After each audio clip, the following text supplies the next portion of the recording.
anak usia sekolah. Anak usia sekolah digolongkan dalam usia mulai dari 6 sampai dengan 12 tahun. Pada masa usia sekolah, pertumbuhan tinggi dan berat badan meningkat, tetapi kecepatannya relatif stabil. Faktor genetik dan lingkungan, terutama asupan gizi, sangat mempengaruhi pertumbuhan anak.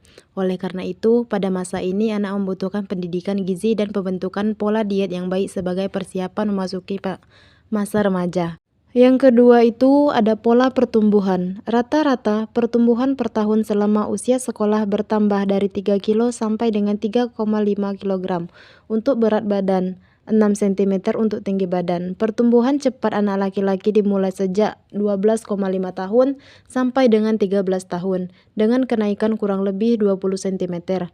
Pertumbuhan maksimal umumnya pada usia 14 tahun dan menurun hingga umur 18 tahun. Pada anak perempuan, pertumbuhan cepat dicapai pada 10,5 sampai dengan 11 tahun dengan kenaikan sekitar 16 cm. Masa puncak pertumbuhan perempuan dicapai pada usia 12 tahun dan setelah itu melambat pada usia 13 dan 14 tahun.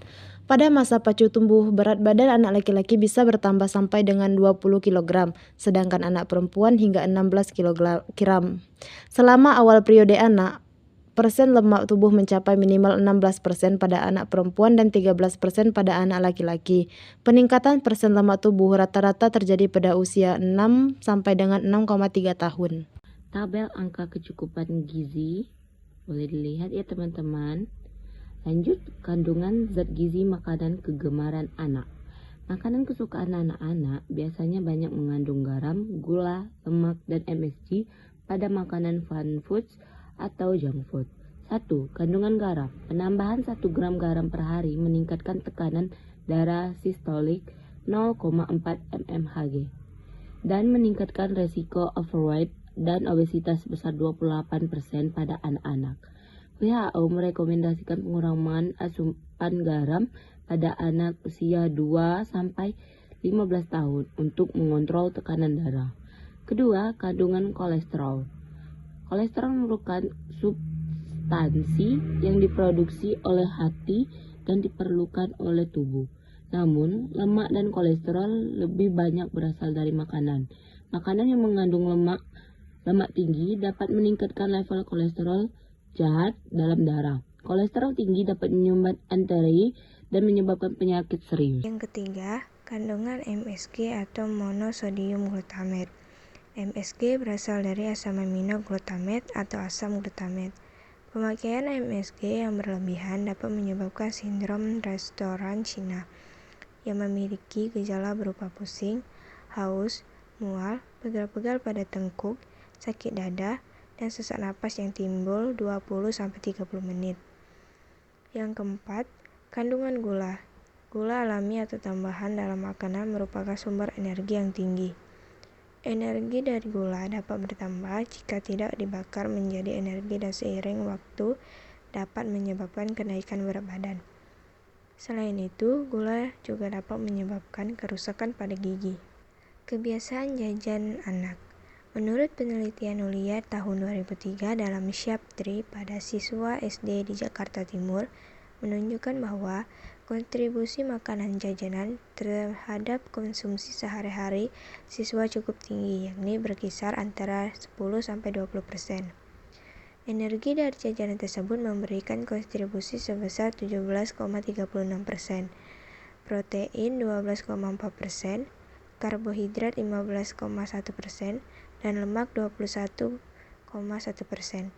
Makanan jajanan biasanya menggunakan bahan kimia seperti boraks dan formalin sebagai pengawet makanan.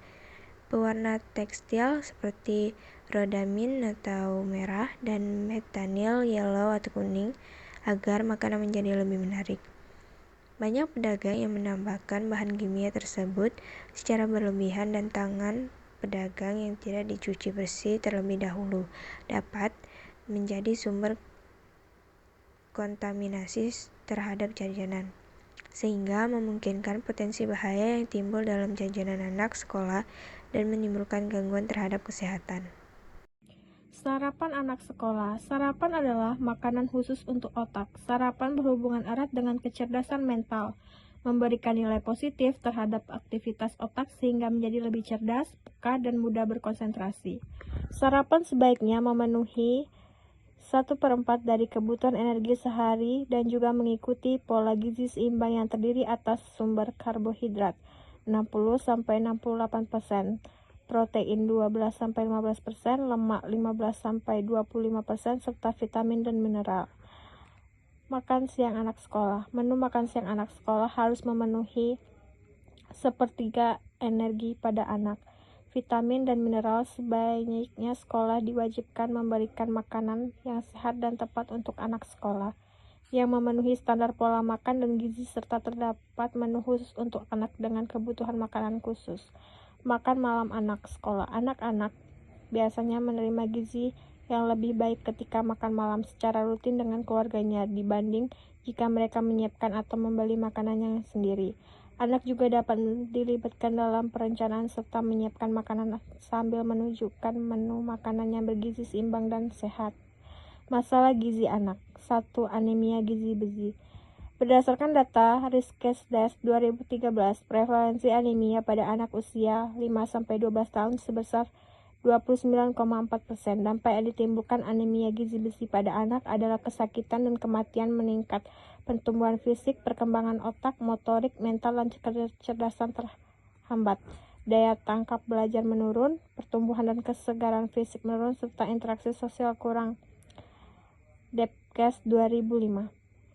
Penyebab masalah anemia di Indonesia antara lain masalah ekonomi pada orang tua golongan menengah ke bawah yang tidak mampu memberikan makanan yang bergizi. Selain itu, kurangnya pengetahuan tentang pemberian asupan gizi pada anak dan masalah terakhir karena kecacingan.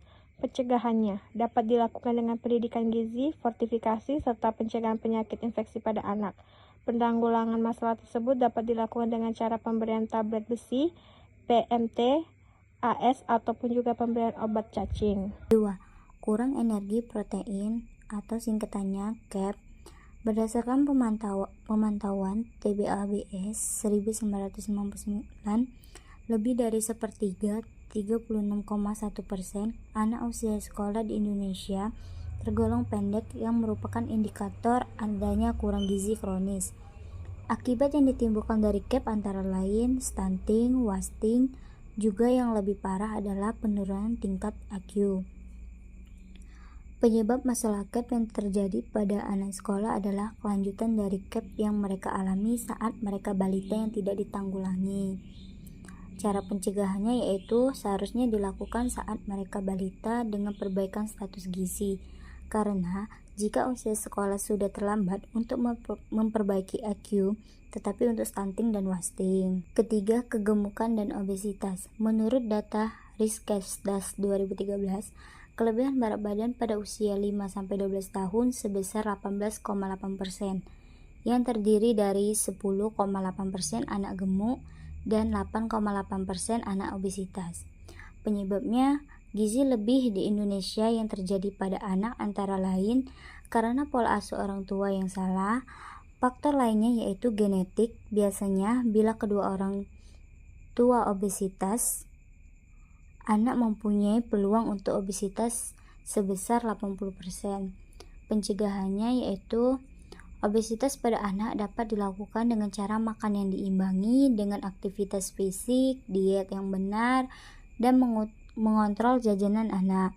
Cara penanggulangannya yang dilakukan antara lain dengan melakukan diet, pembatasan konsumsi makanan untuk menjaga agar berat badan relatif stabil. Contoh menu usia sekolah yaitu makanan sehari-hari anak usia sekolah sebaiknya terdiri atas 3 kali makanan lengkap dan 2 kali snack di antara waktu makan.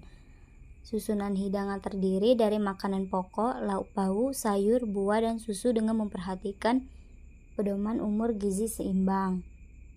Makan pagi dibuat yang mudah akan praktis, misalnya roti isi atau nasi goreng dengan telur dadar. Makan siang dan makan malam dapat dibuat sama atau dibuat berbeda agar anak tidak bosan. Sekian dari video kelompok kami. Kami akhiri, wabillahi taufiq wal hidayah. Wassalamualaikum warahmatullahi wabarakatuh. Bye bye semuanya.